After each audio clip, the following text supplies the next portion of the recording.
already who have not completed the poll yet. So I'm just going to give them a minute or so. And if you haven't noticed already, there is a QR code on this opening slide. Scanning that QR code will take you to the Columbia University media release page for the article that we will be speaking about.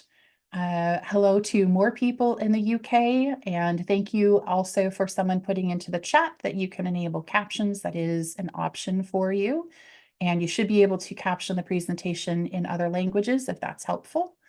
So the QR code will take you to the media release page. From there, you can read the actual media release that Columbia University, sorry, I'm watching everybody say hi in the chat and it's amazing. So the words that Columbia University used when they put out the release about this research article, it's important, I think, to read because there are some inaccuracies in the media release that we'll talk about today. Also, the media release does have the link to the actual article. And hello, Texas. I know there's lots of people from Texas today. I have a lot of friends there. Oh my goodness. And hello, everybody. So the media release page on the university site does have a link to the journal that actually published this research article. And on that journal page, you can get a free PDF copy. Hello, Nola. Good to see you. You can get a free PDF copy of the article as well as some supplemental materials that go with it. And we'll talk about those in a moment. So we're getting towards the end here. So if you want to scan that QR code real fast and have it at least pulled up on your phone or device to look at later if you want it, I'll try to post some links in the chat when we're done as well. But I'm going to go ahead and close this poll and just give me one moment to go ahead and download the results for myself and take a look here so that I know who all is here. Okay, great. And let's get back to our presentation. Okay. And I'm also going to pop my video on real quick and just say good morning. Well, it's morning for me, but greetings to everyone that's out there in the world. My name is Brianne Breedlove. I will be your presenter and host this morning. So thank you very much for being here. As I mentioned, we are at all corners of the world today, fingerprint people from everywhere, as well as some other colleagues of ours, either in forensics or in the law enforcement world. So thank you everybody for being here. It's really exciting to see the turnout, and it's great to know that there's so much interest in this article and also talking about it and finding out, okay, what did it really say and how are we going to handle this in court as it comes up? So I appreciate everyone being here and being a part of the Uncover Forensics family today. So before we really do begin, a couple of housekeeping things. I have on the administrative side of Zoom, I disabled everyone from being able to turn on their microphones or their videos for now. And this is just to prevent distractions as we go through the presentation. So it's always good to double check though, to make sure that you are on mute. So you're looking for these icons right here. They should have a red slash through them for anyone who's not familiar with Zoom. And, please do keep them muted throughout the presentation. And again, as somebody already mentioned, there is closed captioning and that icon should look about like this. And so if you click that, that should enable captions for you. And also you should be able to caption it in other languages if that is helpful. I know during the meeting, there's probably going to be many questions, thoughts, things of that nature. So just some advice up front. What we're going to do today is we're going to save all of the questions to the very end of the presentation. This will prevent disruptions to the presentation and the material and prevent a disjointed feel. So what I've done is I've put a number on every slide of the PowerPoint. As we go through, if you feel you have a question about something specific, go ahead and write that slide number down for yourself and then also write down the question that you have. And then at the end, we are going to save some time in this hour to do some Q&A. and you will be able to ask at that time, and we can even enable some group discussion. Feel free though during the presentation to make use of the reactions or the emojis that are in Zoom if you want to be supportive, or if you're thinking, oh my goodness. Also, you can use the chat, of course, to just say, wow, that's interesting, or a good point, or something of that nature. And if something emergent comes up that really needs to interrupt the presentation, you do have the raise hand feature. You can utilize that, or again, put something in the chat. As I'm talking, I probably won't be able to monitor the chat very much because I'll be focused on the material, but I will do my best. I also have some friends on the line that if they see something urgent in the chat, they can always shoot me a text message, and you know who you are. But also please not all of my friends at the same time. So also you should know that this presentation is being recorded. I had a lot of requests for this. A lot of our friends couldn't be here today. And so a recording will go up on the company website on uncoverforensics.com. And I'll try to make it available on social media as well. So if you have any colleagues that couldn't be here today that you think are going to be interested, or if there's just something that later you think you want to listen to again, that recording will be available to you. It also means just be aware that everything you say is being recorded, and canon will be used against you in the court of law. No, but there's no official transcript, but it will go out to the public. So just be aware of that. I don't think the chat feature gets recorded, but don't quote me on that. If someone knows better, please let the audience know. So, for anyone that doesn't know me yet, again, my name is Brianne Breedlove. I have been a latent print examiner since 2009 with various law enforcement agencies, and then also under the company I began, Uncover Forensics.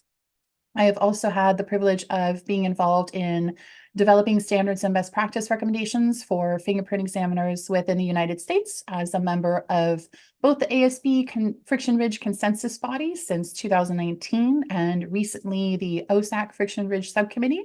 That one is new in the fall, so I'm looking forward to being more involved in the OSAC side of things.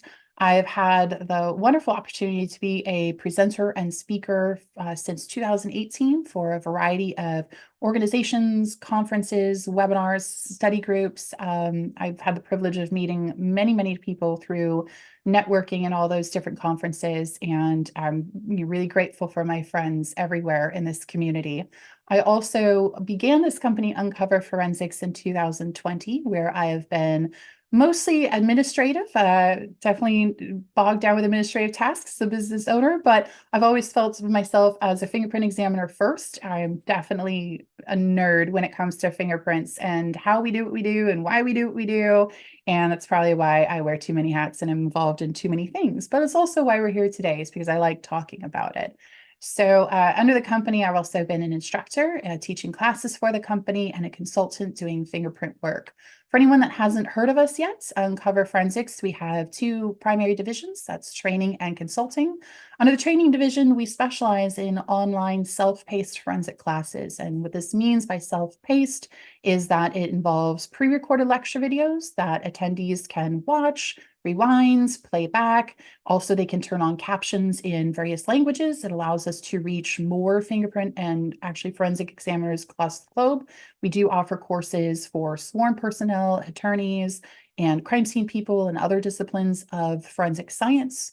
And those self-paced courses also have downloadable practical exercises that people can save, do at their desk, submit back to the instructor for review and discussion, and also online quizzes. So for any supervisors out there, I get this question a lot.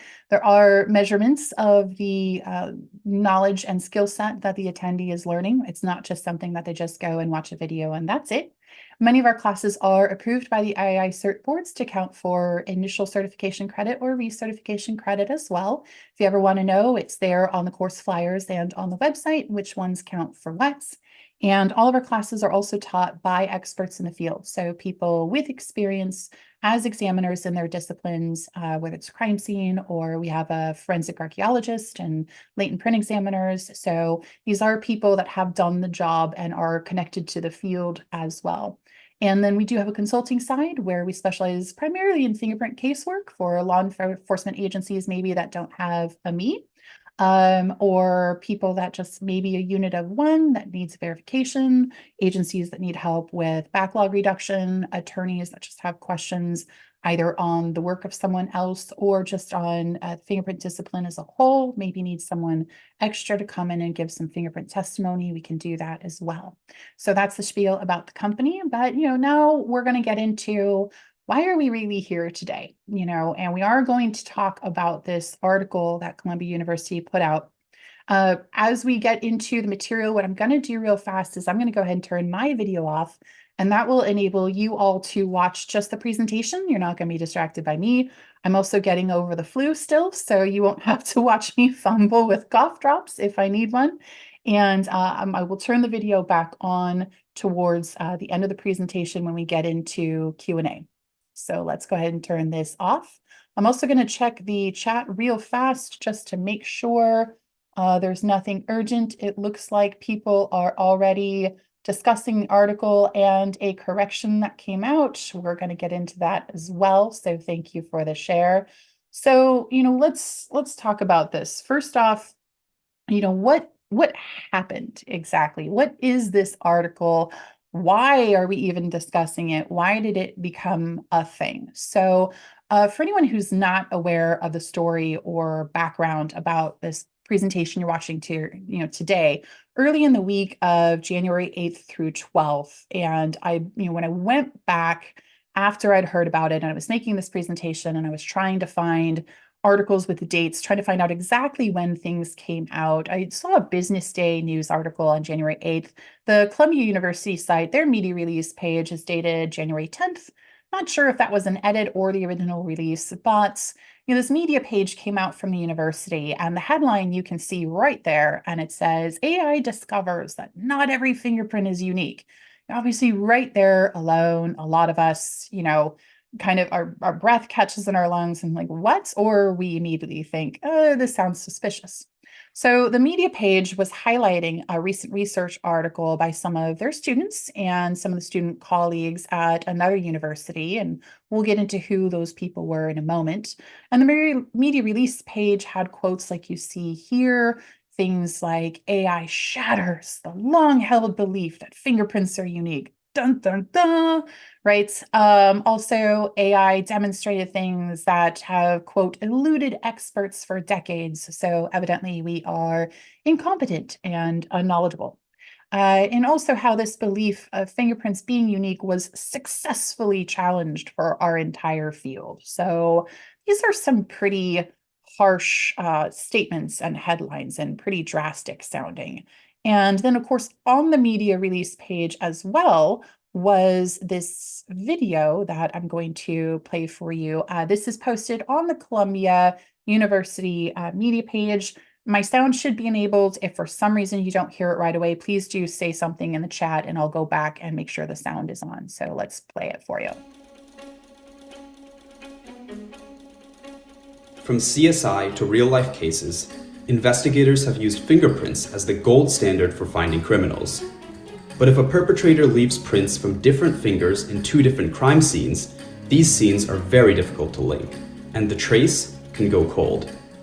It's a well-accepted fact in the forensics community that fingerprints from different fingers of the same person, aka intra-person fingerprints, are unique, and therefore unmatchable. Our team decided to challenge this widely held presumption. Using a publicly available US government database of 60,000 fingerprints, we fed pairs of fingerprints into an AI system known as a deep contrastive network. Half of the pairs belong to the same person, but different fingers. The other half belong to entirely different people. Over time, the AI got better at telling when apparently unique fingerprints belonged to the same person and when they didn't. The accuracy for a single pair reached 77%, and when multiple pairs were presented, the accuracy shot significantly higher, potentially increasing forensic efficiency by more than 10-fold. A natural question to ask is what information could the AI be using that evaded decades of forensic analysis? After some careful investigation, we concluded that the AI was using a new kind of forensic marker. In particular, it didn't use minutiae, which are the branching and endpoints in fingerprint ridges that are traditionally used in fingerprint comparison.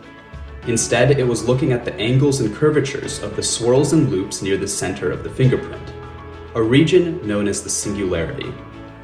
We also provide evidence to indicate that the AI performs similarly across genders and races, where samples are available.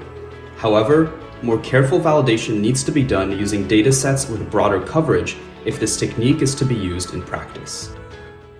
The code and data needed to reproduce the results of this study are publicly available. The article is available in Science Advances.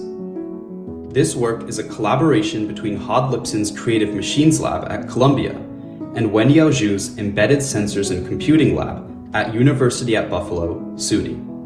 We thank the NSF AI Institute for Dynamical Systems 2112085 and NSF REU Site 2050910 for their financial support.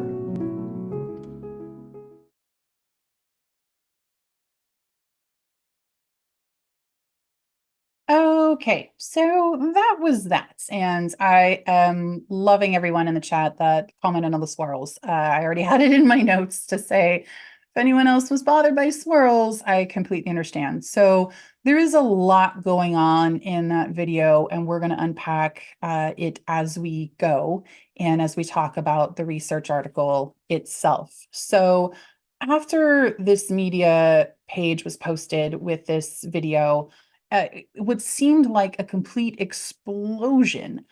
Sentiments from the media release and this research article were spread like wildfire across news outlets, pretty much everywhere within days. And definitely by the end of that week, I was seeing things in Business Day, BBC, CNN, Are Fingerprints Unique? Not really. MSN had AI smashes the idea that all fingerprints are unique and this could solve cold cases. Earth.com, AI proves that human fingerprints are not unique, sparking legal conundrum. If you go on the internet and Google or your search engine of choice, just the phrase AI proves fingerprints are not unique, you're going to come up with pages and pages and pages of news media outlets that released this on their own sites within a week or so of it coming out from Columbia University. And these are pretty stark headlines. This definitely, especially if I were a layperson, would grab my attention since so many cases do come back to fingerprint evidence, and fingerprint evidence has been around for a really long time. So, my question is, and, as this article is also shared across social media and email between fingerprint examiners, most people I know were sent the article more than one time by a colleague. I know for me, I received it a good dozen more times via email and also text. Have you seen this yet? And examiners seem to be rapidly aware of the article. And I think many of us, being intelligent people, had the question of, this is interesting, but what did the research really say? What was in the published article and what experiment did they do? And what were the actual findings? Were their claims in the media releases accurate or false? And if the latter, how untrue are those claims? And how did those untrue claims even happen? So, to start off, we're going to take a look. First, we'll start with the research article itself. And this is a screen capture of the title of the article. And you can see the published research article is called Unveiling Intraperson Fingerprint Similarity via Deep Contrastive Learning. You can see under the title, it had a handful of contributors and authors. Below that, you can see some were from another location, such as Tufts or SUNY, but the primary authors listed are out of Columbia University, and that is where the base for this project came from. So, my next question is, well, what was the actual purpose of the research? What were these people trying to find out? And from the introduction, we see they mention a few quotes, which are in the blue space on the slide in front of you. And this presentation of mine, by the way, is going to be a bit heavy as far as how much text is on the slide itself, as opposed to what you're hearing from me. That's mostly because I want you to see the full on quotes from the publications or from the research. I want you to be able to read it in context. I also later in the presentation cite page numbers, and then that way you can walk away knowing where these quotes are that I recommend using for court if you ever find this. So they are going to be a bit content heavy here. So some of the quotes from the introduction, getting back to the article, say things like fingerprint biometrics are based on the traditional assumption that no two fingerprints, even from the same person, are alike. And so right away, by the way, I have a bit of a problem with this idea of the use of the word assumption. We all know, we accept that based on the bounds of science, that fingerprint uniqueness is a theory. It hasn't been proven, mostly because, it can't, just because of the rules of becoming a proof. However, we aren't assuming things. We have over a century of supporting documentation that and gathered evidence on a daily basis as we go through globally and do fingerprint examinations, and especially with databases that are very large, and we continue to not find two prints that are the same. We daily are adding to all of the evidence that supports this theory of uniqueness. So no, it's not an assumption, by the way. And then also they say things such as this renders fingerprints useless in crime scenes or authentication scenarios where the presented fingerprints are from different fingers than the fingerprints on record. So now we're getting a bit more into what they were after. And in fact, if you're already reading the screen capture in the white below, what you see is that what they were trying to do is say, okay, well, if you had fingers, say at a crime scene, and you had the ring finger of person A, but person A only had a few of the left fingers on record in a database. So therefore, fingers on record are not the finger from your scene. And if you had a way to take advantage of any strong similarities that exist between fingerprint patterns on each finger of one person, then you could take the pattern from the scene, the latent, and search it against the database looking for those other fingers of the same person. So that's what they were after, is they were trying to possibly make use of similarities between fingerprint patterns from different fingers of one person. And in scenarios where not all prints were on record, hey, you could still use these similarities to possibly ID the person. And so that's the foundation of what they were after. And to back up their theory about this, they needed to first find out three different things. The first one is, do fingerprint patterns from different fingers of the same person actually bear strong similarities? Two is, are the similarities between fingers of the same person so much stronger than their similarities to other people that they could be correctly ID'd to the same person? And then three, can AI learn how to see these similarities and then use them to draw correct identifications to other fingers of the same person? So can AI see the print, see the similarities and differences, and then further use those similarities and differences to make a judgment call on who the reference print belongs to based on images of other fingers?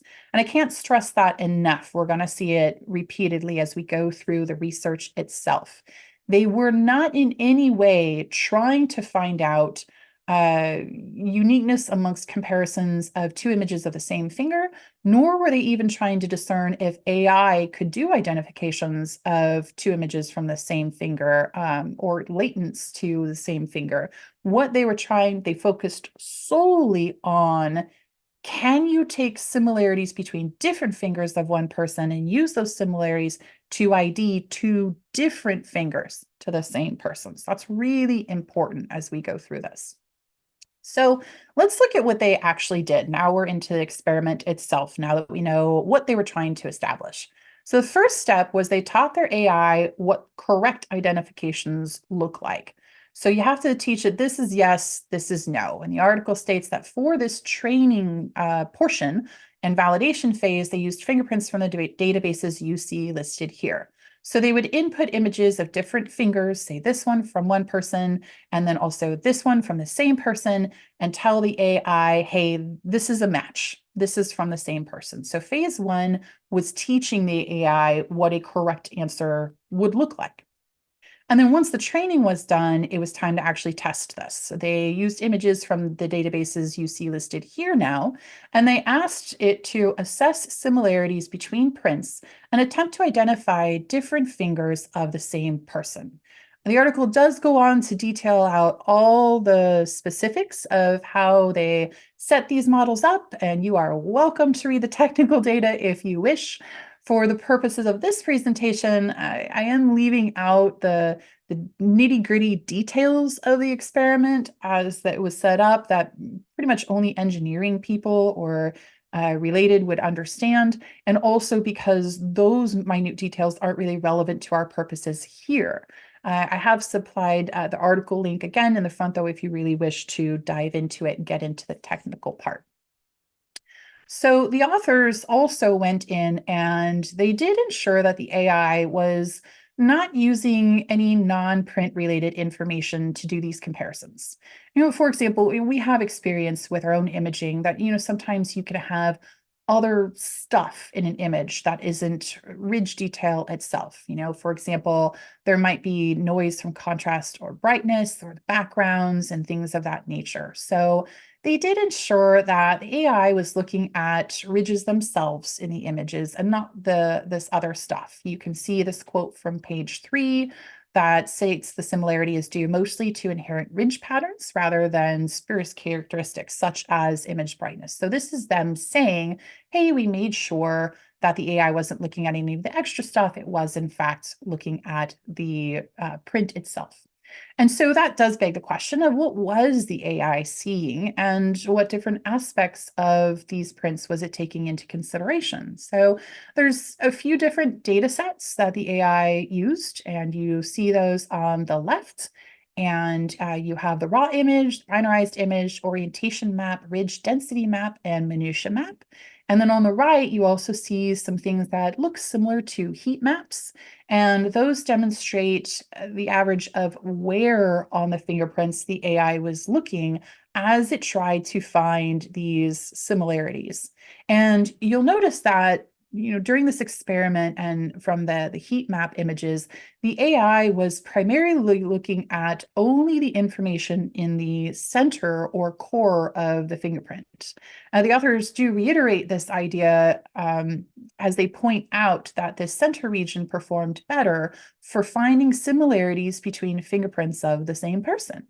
And this is an important thing to note about all of this because it means the results were not taking into account sides, tips, or bottoms of the fingers, and all of that data information from the prints was ignored and only these centers were considered, which is different than when fingerprint examiners conduct comparisons, of course, because we take into account the entirety of everything. And sorry, I should probably turn the chat off for myself because I am kind of watching it just to make sure I don't need to stop. So this is a visual demonstration of everything the AI was watching. So what were the results then of this question? And keep in mind that I said earlier, there were 3 different things that the researchers had to address to then determine whether or not this type of AI could be useful in our purposes. So for question 1, are there similarities between fingers of one person?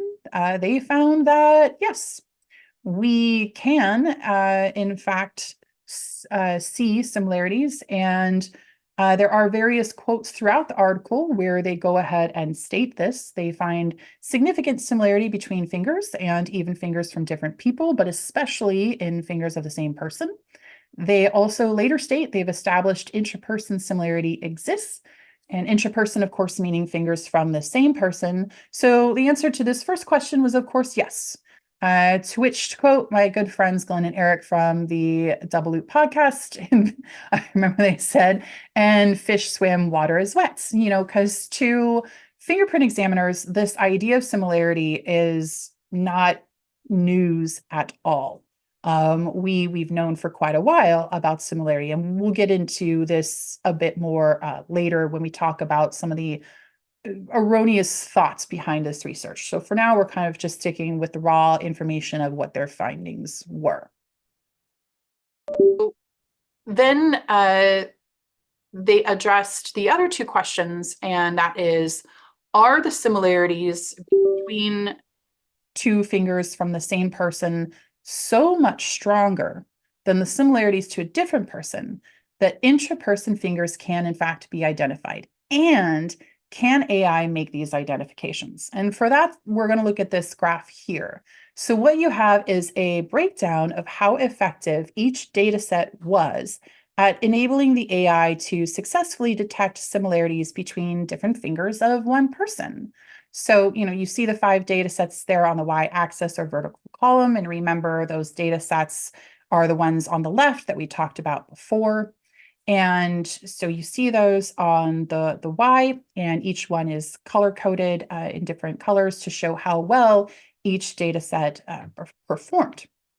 And then on the x-axis, or the horizontal column, you see something called the ROC-AUC value. So, what is that? Think of this ROC-AUC in common terms as the range of differences in similarities between a question print and another finger from the same person, or the question print to a finger from a different person. So let me pause the research article and kind of elaborate on what I mean by this. So say you have a question print, and then you have a print from a different finger of the same person. And maybe those two prints bear about 90% similarity in whichever data set the AI was looking at.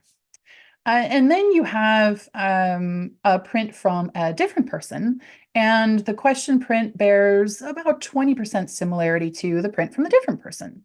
So the difference between 90% similarity and 20% similarity would be roughly 70%.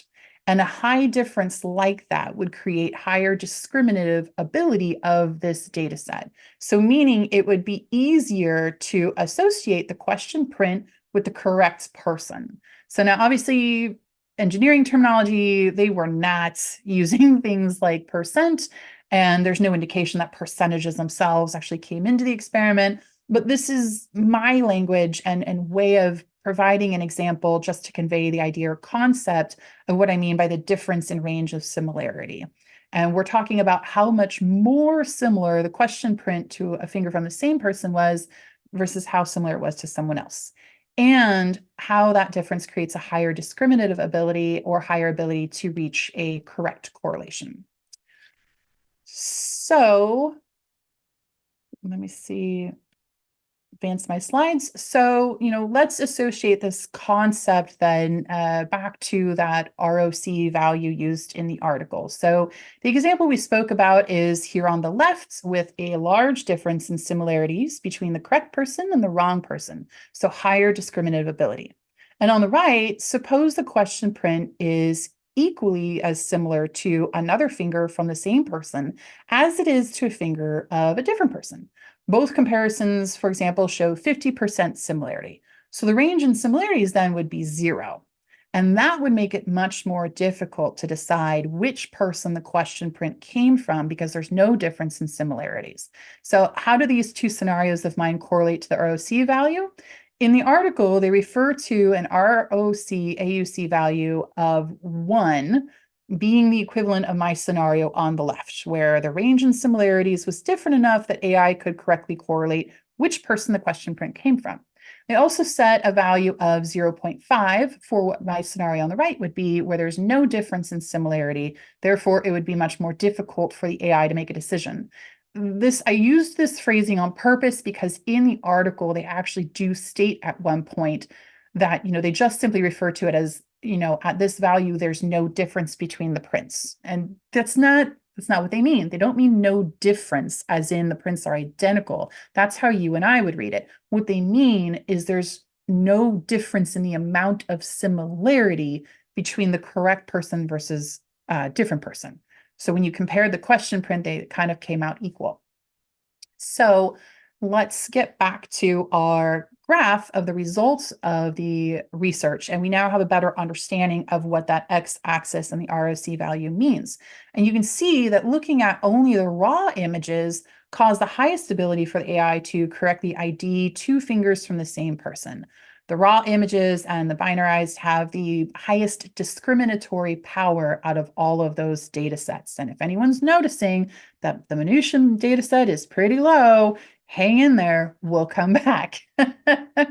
So, again, kind of wrapping up what the research found, when we look at quotes from the article and from the media page, we see that the authors recognized the AI was using the curvature of the ridges, so the things that saw in those raw images and binarized, not the minutia as fingerprints examiners would use, but just looking at the angles of curvature of the ridges, or ridge flow as we would put it, when it was able to best correlate two fingers from the same person. So when it performed the best, and when you hear them start saying things like 77% accuracy or above, it means in reference to using just these features of orientation, curvature of ridges, not the stuff that fingerprint examiners actually look at.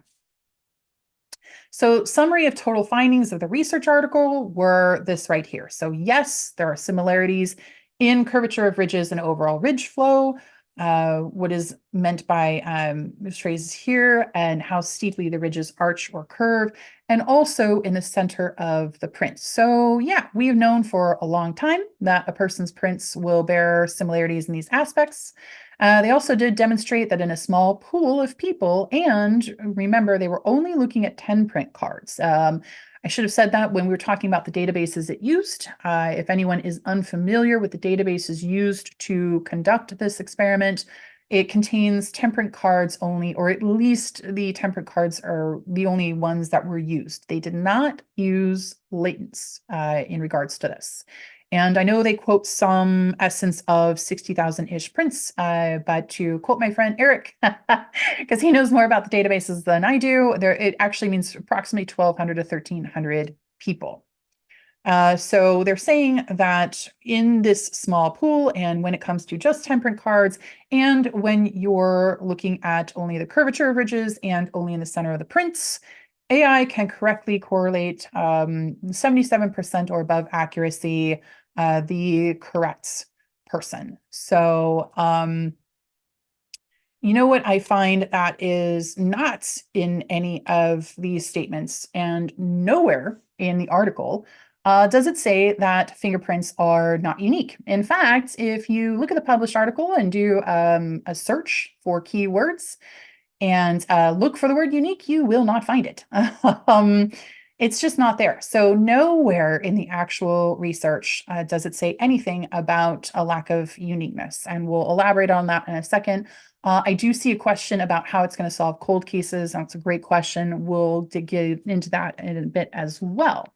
So of course, my next question is like, what happened? How did we get from finding that fingerprints from different fingers of one person bear strong similarities to fingerprints are not unique, or AI proves they're not, or any, information has eluded examiners? How did we get there? And that's a great question. So made in the article and taking them one by one, because these things are going to be the things that actually come up court. And oh, sorry, sound did cut out. So what I was saying is we're now going to dig into the false claims of the article, since these are going to be the things that come up in court most likely, that fingerprint examiners and attorneys and judges have to weigh out. So let's look at the first thing, which I think we all know right away. The first incorrect claim is that similarities between fingers is a new find or a new discovery. You can see a few quotes here that indicate, or at least sound like they thought this was a brand new idea, or that it had never been noticed before, that prints bear similarities, especially when it comes to ridge flow and curvature. And note, the final quote says, "This is our main discovery." Like, woo, yay.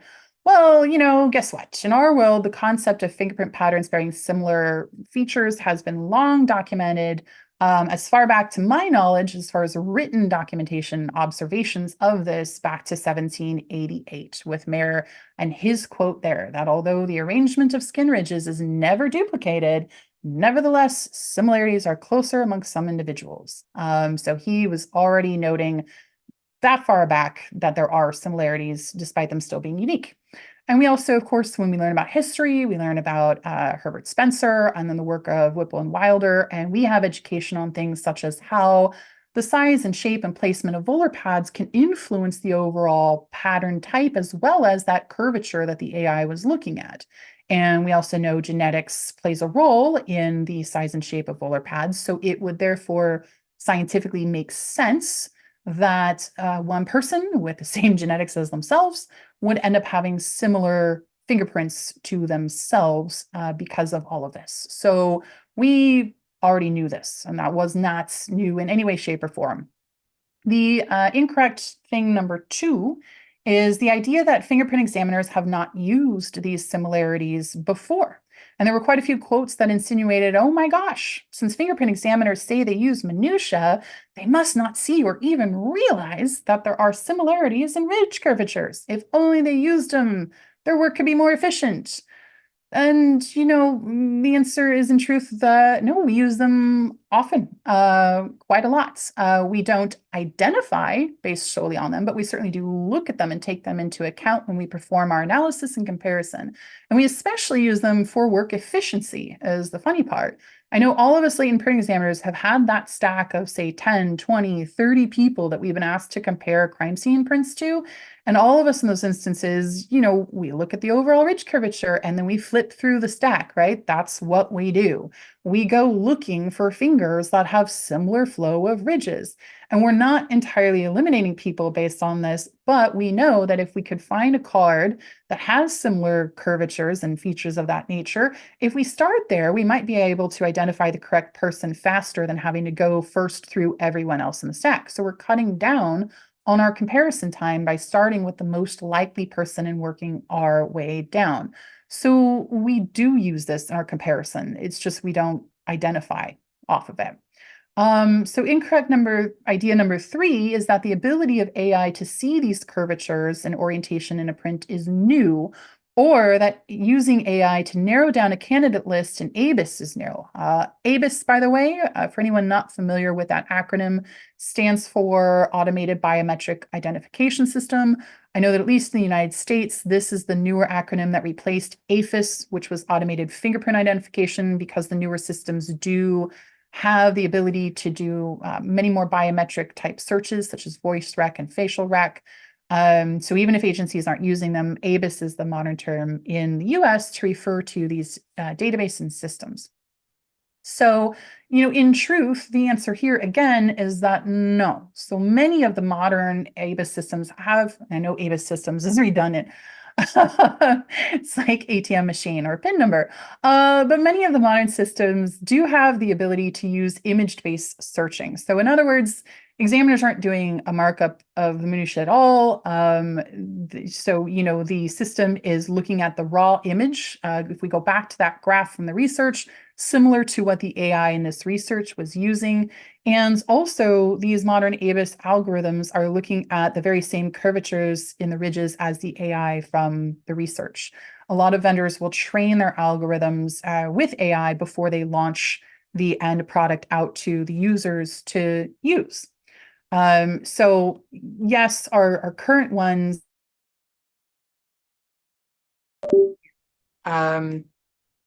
these ridges and curvatures, and so my sound cut out once more. If you guys bear with me, I'm just going to switch over my microphone to my laptop instead of my actual microphone. So, okay, there we are.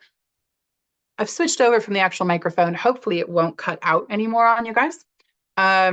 So the point being that modern ABIS systems, they do actually already see these curvatures and ridges and use these when they go to narrow candidate pools during a search. So that is also an incorrect idea that it was never used before, or that, this AI would be new. So another incorrect thought is that their discovery can help improve efficiency or generate more leads. And, I don't know that this is entirely, 100% incorrect, but I tried to, kind of come up with scenarios where this might be helpful, for, keep in mind, it only improves our situation if it's an instance where not all fingers are on record.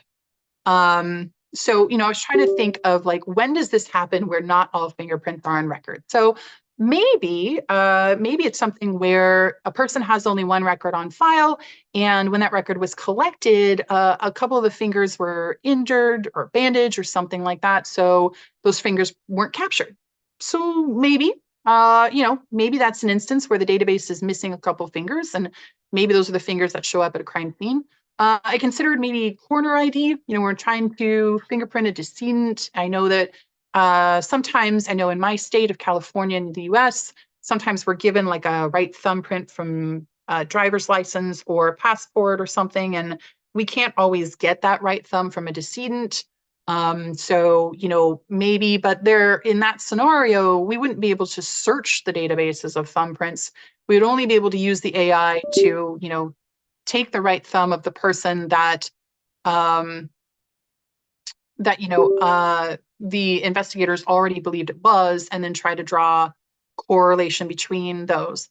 I do see someone suggest, what about latent to unidentified latent search? Maybe.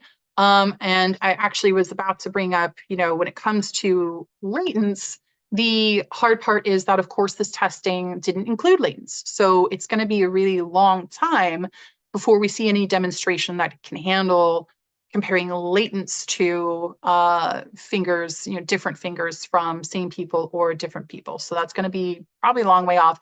And also keep in mind the pool of people was quite small. So that's an issue as well. And so the idea of, one of their quotes says, this improves work efficiency by 2 orders of magnitude. They say that in the article.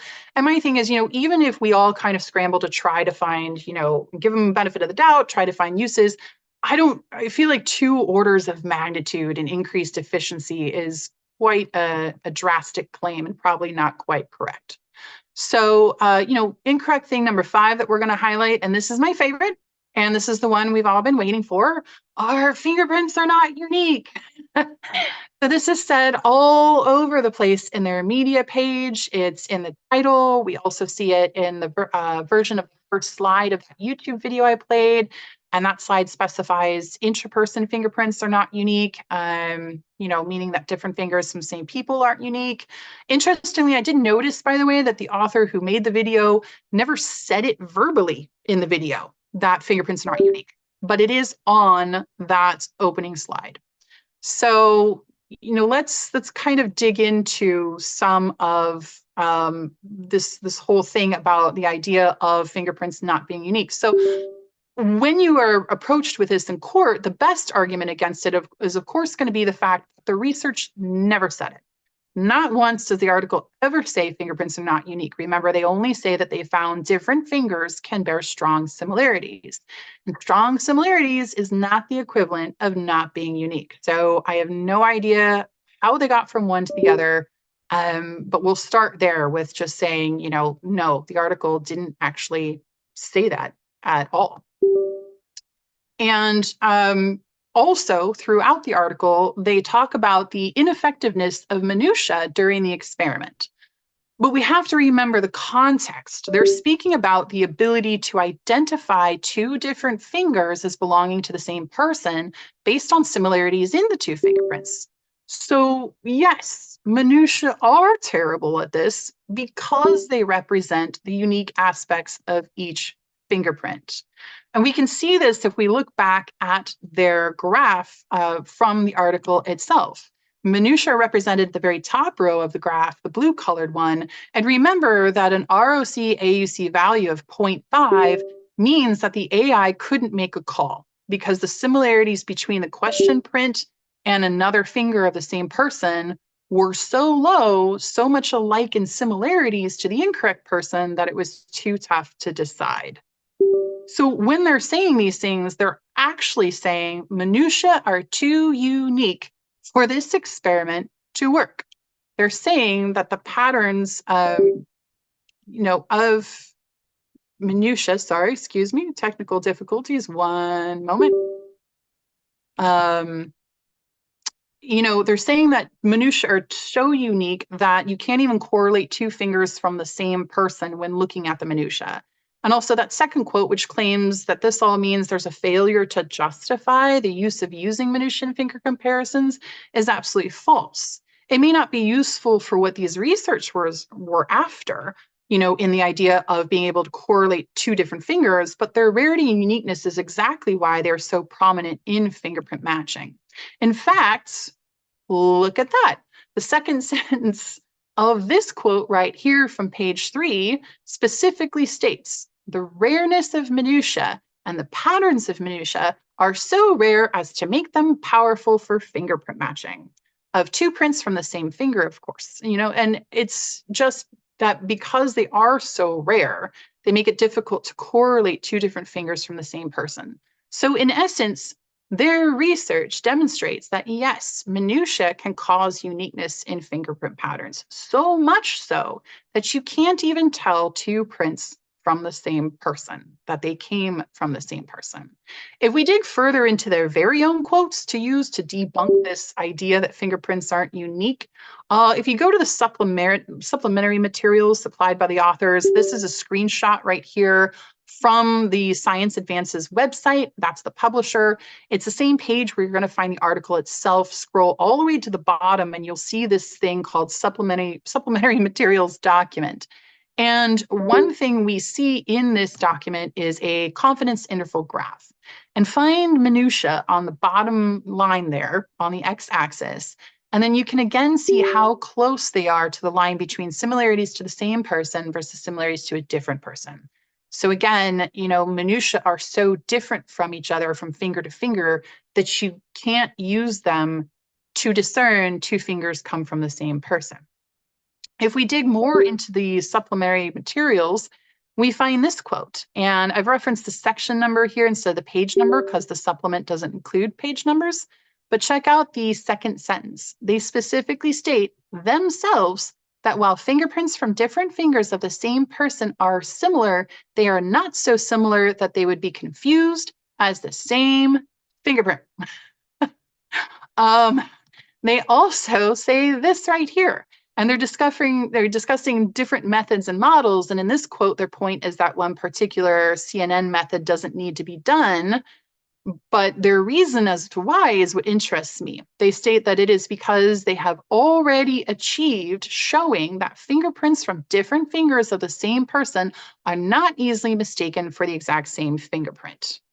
So, if nothing else in my presentation that helps you when you go to court, this sentence right here and the quote before it, they themselves, through their own research, found support for the theory of fingerprint uniqueness because they say their fingerprints are still different in one person and that despite similarities, even different fingers of the same person are still different.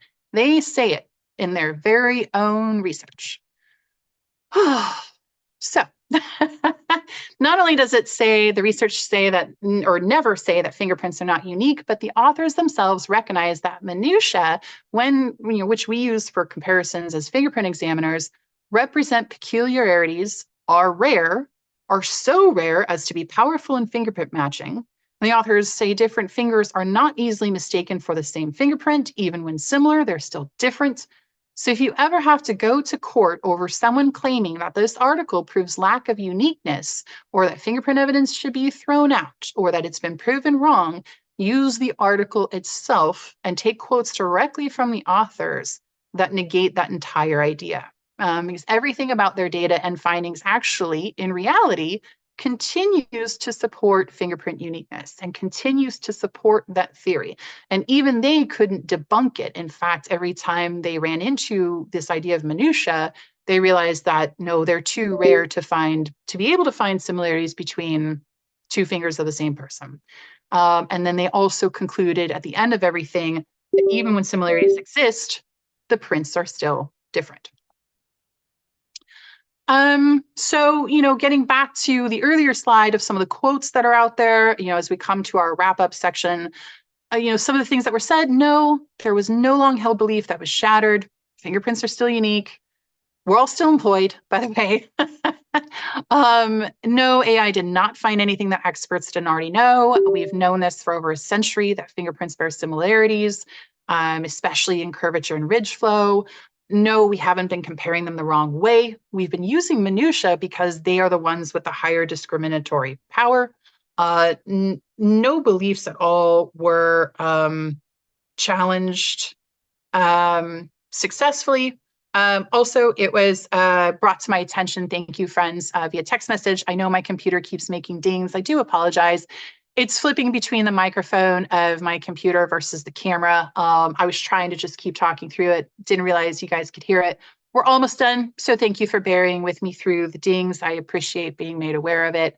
Hopefully it wasn't too distracting. Also when we discuss the media releases and the things that were said that are just untrue, they have this quote from this one Professor Lipson as well. And the idea that cold cases could be revived or overturned. I know this got brought up in the chat. And no, I don't know why they think that.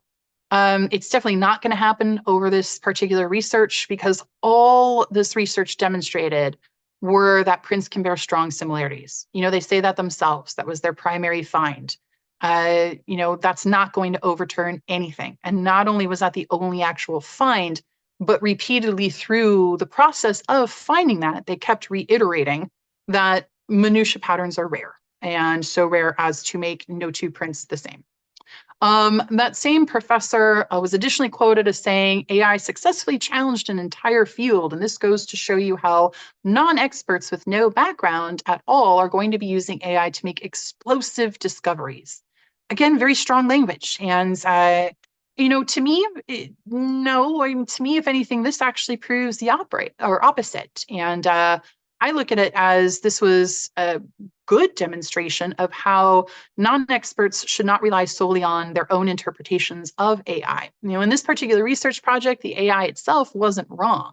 The AI found that there were similarities amongst curvatures of ridges or flow and in the center area of fingerprints, and also that sometimes those similarities were strong enough amongst fingers from one person as to be able to identify different fingers belonging to that person. Great. Awesome. That's the only thing that the AI found. And all of that's correct. That's stuff we've known for a long time and supported by various scientific information and continued observation. But the human interpretation of those findings is what led the whole thing astray. And a lot of it was because they had no background or expertise, nor did they try very hard to find it. I looked through the references for this research paper. I personally counted maybe one book that we fingerprint examiners use. That's Cummins and Midlow. Of course, that's from the 60s. I didn't see any of the books such as the Fingerprint Sourcebook out of the US or other ones being recommended by the IAI. There's other references that deal with digital captures of prints, but those aren't going to have a lot of the science behind examinations or what we look at and why. There's also no evidence to suggest that anyone involved with the paper actually spoke to a fingerprint examiner. And I understand they may have wanted to keep it in a vacuum just to demonstrate what a non-expert could figure out with AI, and that's awesome, that's great. But once the research was done, I'm personally a little surprised that they didn't have it at least fact-checked by a fingerprint person, or a few of them, to take a look at some of what was said and say things like, hey, you got this wrong, I think you've misunderstood. So it appears on the surface, I don't know, but it appears that they didn't make use and that a bunch of interpretations were made as to what this all meant. And they just ran with their assumptions and said, look how great we non-experts can be when we use AI. And unfortunately, it's not the case because they got it wrong. So, I kind of wondered what the aftermath of all this would be.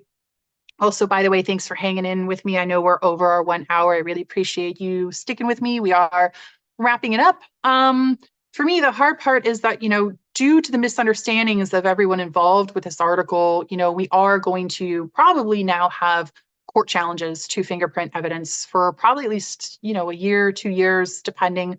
It's difficult to really know right now if this is going to become a thing or how big it's going to become, but given the widespread of news articles about it, and I know how many times I received it, I even received it from an attorney's office I don't even work with anymore, going, have you seen this? Just because I still know them. So court challenges are probably coming. and the rise of evidentiary hearings to have fingerprint evidence thrown out, which will then just further backlog the entire criminal justice system. And we know how effective it already is. We're also going to see a bit more tainted juries. We already struggle with having to deconstruct the notions jurors have about forensics being lay people. We've already spent a lot of time saying, hey, what you see on TV isn't real. Now we have this article that many of them probably saw, or saw the headline at least, on news medias. And so now we might have to get out in front of this in court when we're laying foundation for the science. Maybe the article needs to be addressed, attorney asking the examiner, are you aware of this? Is it true that fingerprints were, quote, proven not unique? Which, unfortunately is going to, of course, impact lives of the people involved in the case, defendants and victims alike. And then one other interesting thing, and Becca, I know you're on the line. I'm about to throw you, out into the public. But my good friend, Becca Kutani, if you don't know her, she's a latent print examiner. She also manages the W podcast booth at the IAA conference. They've got some awesome, funny fingerprint apparel and products there. But she also puts out the FIGS newsletter, which is a really great resource for fingerprint news and training and discussion. But she had mentioned to me recently, and a couple other of us, that she went to an AI platform similar to, say, ChatGPT, and she asked the AI something to the effect of, are fingerprints from the same person unique? And keep in mind, this was after this Columbia University article, after all the news. And the answer it spat back at her actually included statements from this research that, although this was a long-held belief, new research now challenges the uniqueness of intraperson fingerprints. So I personally find it ironic that the researchers and professors involved clearly have a passion for AI, which is great, but their recklessness with this and the misinformation they put out there is actually now tainting the very thing they love, because it's making some of these AI platforms less reliable when it comes to asking them questions and trying to use them for any sort of, say, research capacity or anything the like. And, I know a lot of people were kind of wondering, how did this all happen? Who? And, obviously, I don't know. I wasn't there. There's the researchers involved, the author, the professor who made the statements on the media page, the media person who wrote the media release for Columbia University. To me, it is sad that, that they were pretty irresponsible about it all and the way they worded things. I don't sense that anything was malicious. I don't think anyone was out to tear fingerprints down. We've seen those people before, the people that will lie and come up with things that just aren't true to try to completely tear down our field. I don't get that sense here. It seems to me that people were just not fact-checking themselves and just didn't think about the repercussions and how vast those repercussions would be and how many lives they would impact by putting the wrong information out there. And that is, really just unfortunate.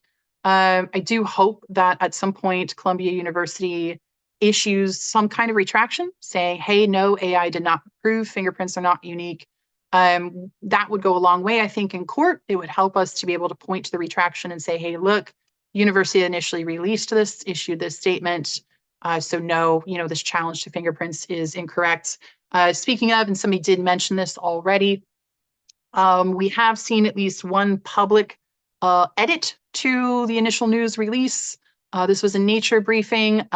This was sent to me by my friend Carrie Hall and also by John Vanderkolk. He and Marcus Montooth, I think I'm pronouncing that correctly, apologies if not. They wrote to Nature Briefing and pointed out the discrepancies between news headlines and true research findings, and they on the 24th did issue this update and correction. Unfortunately, it's still not quite what we need, because all it says was AI did not find that two prints are identical. Really what we needed to say is AI did not disprove uniqueness, but it's a start. Hopefully more and more of these things will come out. I do recommend, as we close, and you leave here today, I highly recommend going out and seeing what other fingerprint people are saying. It's always helpful to get multiple different opinions, and there's going to be, everybody's going to have different aspects of the article that they noticed or saw or things to point out. These are a couple quotes from fingerprint adjacent type people, Simon and Christoph, both in the same CNN release. Christoph's made me chuckle. I love I'm happy they rediscovered something known. It's very polite. But there are people out there who are saying similar, like this isn't new and it didn't shatter anything. I also suggest heading over to the Double Loop podcast. I'm lucky enough to be good friends with Glenn and Eric, the gentlemen who put this on, the three of us, and Becca, who I mentioned, along with Carrie Hall, Jack Flanders, and Josh Conley, are all in a text message group together. And over the past 2 weeks, I totally inundated our chat with screenshots from this article. Like, did you guys see this part? Or quotes going, oh my gosh, did you read this part? Or see this news headline? And so I'm mentioning them all here because I know some are listening. I want to thank them for their patience as I saturated the group with this article, and also thank them for their constant support and friendship. All of them are pretty amazing people, as well as examiners.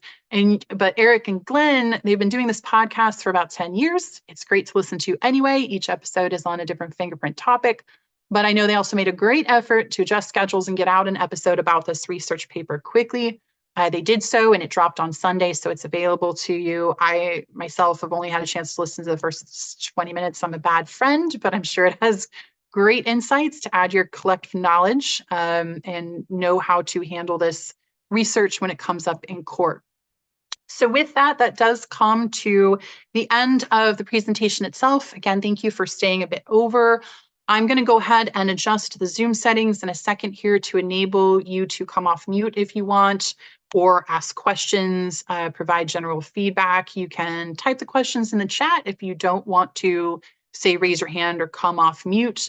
Also, while you're thinking about questions you may have, draw your attention to the screen.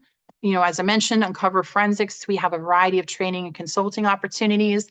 Absolute best way to stay up to date with all of our classes and news about when new ones come out is to subscribe to our email. That's the QR code on the left. It's going to take just about 30 seconds to go ahead and sign up, and then you'll get to hear about all the classes we release. I also highly suggest following us on social media. You can find those links on the website, or just search for our company name in any social media platform. And because we do release things on social media, such as other training opportunities from other organizations, divisions of the IAI, for example, our friends at Gap Science, news articles, we'll put those out on social media, not necessarily email. So it's good to follow us in both formats. And the QR code on the right will take you to our course catalog of our online self-paced courses. If you're interested in that sort of training, it's really helpful, I know, to people who don't have a budget to travel, or they can't, maybe they live somewhere where there just isn't any localized training and it's way too, they can't get away for various reasons. We are able to bring high quality IAI approved training to them at their own desks. And then they can, pause the class, go do casework, come back as they can, and work it in and around their daily work schedule. So before we open it for questions too, I just want to say thank you so much for all of you being here. I'm absolutely delighted to welcome you all to the Uncover Forensics family. I hope you've enjoyed your time. I hope we see you again, either in a class or on social media or email. And with that, I'm going to hop into the security settings. I'm going to go ahead and also go into the chats and participants section, and I should be able to, I'm looking to make sure, I'm going to click off the mute upon entry. You should be able to unmute yourselves if you want to ask a question. I also did promise I would turn my video back on, didn't I?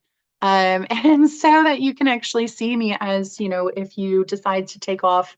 I'm seeing lots of thank yous in the chat, and thank you guys. Honestly, it's such a gift. It sounds maybe cheesy, but I love being able to feel helpful, and I love getting able to talk about this stuff. And if I can be of service to a wonderful community of fingerprint people and attorneys and law enforcement people and just everyone, then I love that. And it's such a gift to me. So I'm so excited to have seen over we actually topped out a little over 400 people on this call today. Yeah, just thank you very much. Again, there will be a recording. I'm going to put it on the website and get it out there so that you can share with colleagues, or circle back if you want to re-listen to anything at all. And mahalo. And thank you to everybody. Again, you can come off mute if you want to, ask any questions, or feel free to, great, also, thank you. I'm glad you found the content powerful. And if you want to go ahead and go back to your evenings or your early mornings or your work days, go for it. I also know that a lot of you were able to have some discussion in the chat. I love that too. We were able today to facilitate global interaction. I know we had a lot of people attending outside of the United States, even if the bulk were in. And I think that's amazing to facilitate conversation between, especially fingerprint examiners from different countries that have different views and different backgrounds. We love that at Uncover Forensics because our self-paced classes do enable that as well. We can globally cross-train, and that's really exciting for us. So I'm going to continue to hang out for at least a little bit here, just to see if anyone has any questions about the material. Do feel free to email me. I know someone had that question about certificates. You see an email address on the screen right here, contact@uncoverforensics.com. That one does find its way to me if you want to reach out to that one. Also, my personal email is Brianne@uncoverforensics.com. That one will go straight to me. And I'm just smiling with all the thank yous in the chat. Really, I swear, it really is. It feels wonderful to be able to be here and be of help for such an amazing community. And if I could do that, I'm really grateful, and I'm excited that if I could be of help today. So feel free to email me if you want those certificates. Hey, Amy. And also, you know, if you kind of go back to your desk and a few hours later have a question, or tomorrow and you think, oh, well, what about this? You know, feel free to ask it. I do encourage you all to actually read the article yourselves. Again, this probably will come up in court. It's great to have those quotes from the article ready to go, cite pages. For any attorneys that were on the line, the same, get those ready for evidentiary hearings. Someone did ask where the recording is going to be made available. I know I'm going to put it on the Uncover Forensics website, so look for it there. I'll put it on the live webinars page. That page has all of our upcoming webinars as well. We're getting more and more into live webinar classes, so that's a good page to watch because more and more will come out. So I'll put it at the top of that page. And then I'll also find a way to enable sharing it on social media. So if you follow us on Facebook or LinkedIn or Instagram, I'll make sure to put it out there too. Thank you, Josh. You know, and again, just thank you everybody for being here. I don't know if you can see, like, it's just, I don't know if you can see me beaming. It's just, it really is a delight. It is a delight to be able to help and to be able to be here for people. And I'm just really grateful that you all enable me to do this and allow me to be of service in that way. Because if you weren't showing up, then I wouldn't be able to. So thank you all. I'm going to go ahead and leave the meeting running. I feel, you know, just so you don't have to watch me continue to ramble on video, I'll probably turn it off. However, as long as you see this Zoom meeting is still open, it means that I am still here. So if you do think of something, you know, I'm going to keep watching the chat. Again, if you want to actually talk verbally, feel free to raise your hand or just go ahead and come off mute. Hopefully I disabled that correctly or enabled that. So again, can't express my thanks enough. Hi, Austin. Austin, Texas, that is. You know, I'm not trying to leave anyone out, by the way. I do see all the names, and hello to all of you, and thank you for so much amazing feedback. It really helps me. I am going to do this topic again in person at the IAI. Hopefully, I'm going to submit it to them for their approval to present it in Reno this year. And welcome everybody. Also, anyone who's a member of the California Friction Ridge Study Group, I'm going to be doing this for their June session of their webinar. So if you'd like to watch it again, or if you have colleagues that weren't able to be here and maybe want to watch a live version rather than a recording, there will be a June session for them. If you've never heard of the California Friction Ridge Study Group, definitely email me. I will send you the information. You don't have to be a resident of California, United States. All you have to be is a fingerprint person working for law enforcement, and you can join the study group. And they host monthly training webinars. of conference level topics and presenters. And it's such a wonderful tool since many of us can't get to conferences. And it's free also. So it already has a few global members. And I'm sure, hello, India. Thank you for being here. It's just, like I said, I'm just beaming. I'm so grateful for all of you and all of the feedback. But yeah, it's a wonderful study group to be a part of. If you email me, I'll send you all the contact information you need. Oh, we do have, let me scroll up a little bit on the chat feature here. And John, hi. If anybody's missing John's comment, he says that he's in communication with the BBC. They assigned an investigation to his complaint about the news release. They know Nature Briefings edited the post, and he waits the BBC's response, asking them to compare the news release to a published research paper. So thank you very much, John, for all of that. I know you're doing amazing things for the community as well with that, and all the LinkedIn posts that you've shared and all the other social media sharings you've done about this article. So thank you for all your efforts. I know I first heard about from Pat Wertheim, so shout out to him, for also being active and getting the word out there. Somebody is asking about my email address. Absolutely. The one on screen that you see, it's contact@uncoverforensics.com. That does go to me eventually. If you head it to me, it will reach me. So you can use that, or you can use Brianne at uncoverforensics.com. My first name is spelled for you in my background here. So it's BRIANNE at uncoverforensics.com. And John's saying that other news sources will be contacted. So that's awesome. Thank you, John, for being an advocate for us out there and trying to get the news media shaped up. I can't imagine how difficult that is. And it's wonderful. The more people share their resources, share their knowledge with each other amongst fingerprint examiners, attorneys, and things of that nature, I think collectively we will be able to better handle all of this as court challenges come up. And John saying he's retired and it's his mission. I'm glad. We still thank you very, very much. I know you don't have to, and I know that I'm really grateful. I'm sure many other people are as well. I love that this is your mission now. So I think that's fantastic. And thank you, thank you so much, everyone, for all of the comments and feedback. I'm again, just can't say enough how glad I am for all of you being here. Really appreciate it. We still have so many people here. Hi, Clint. Good to see you again. So many names I know and had the opportunity to meet. So thank you.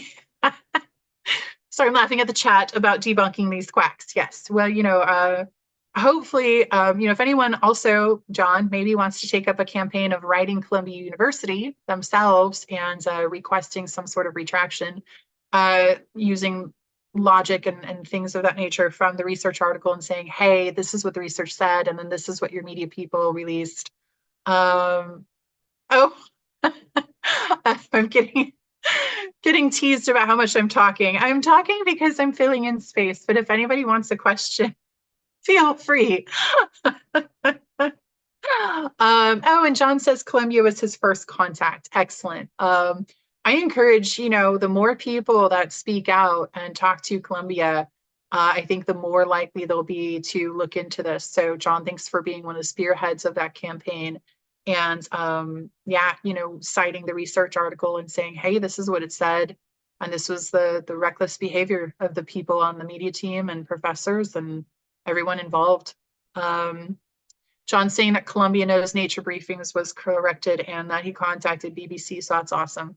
I know that if I were Columbia, I wouldn't want, say, my competing universities to know that I, as a prestigious university, released completely inaccurate and false information that created such upheaval for, criminal justice systems, possibly globally. I know that I wouldn't want that getting out there to my competitor universities. So hopefully they will look into it and maybe do something about it.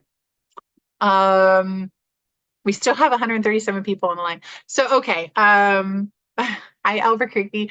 Okay, I said a while ago I was going to turn my video off. I'm going to go ahead and do that now. Again, I'll hang out for a while. I'll respond via text in the chat if anybody's got additional questions. Otherwise, I'll let you go ahead and slowly sign off and write down the information from this final screen if you want it. Thank you again for being here. Cannot express that enough from the bottom of my heart. Thank you for allowing me the opportunity to be of service and help to all of you. And I hope to see you soon, either in a class or another webinar or conference presentation soon. And I hope everybody enjoys the rest of their days and evenings. And thank you again. So I'll see you soon.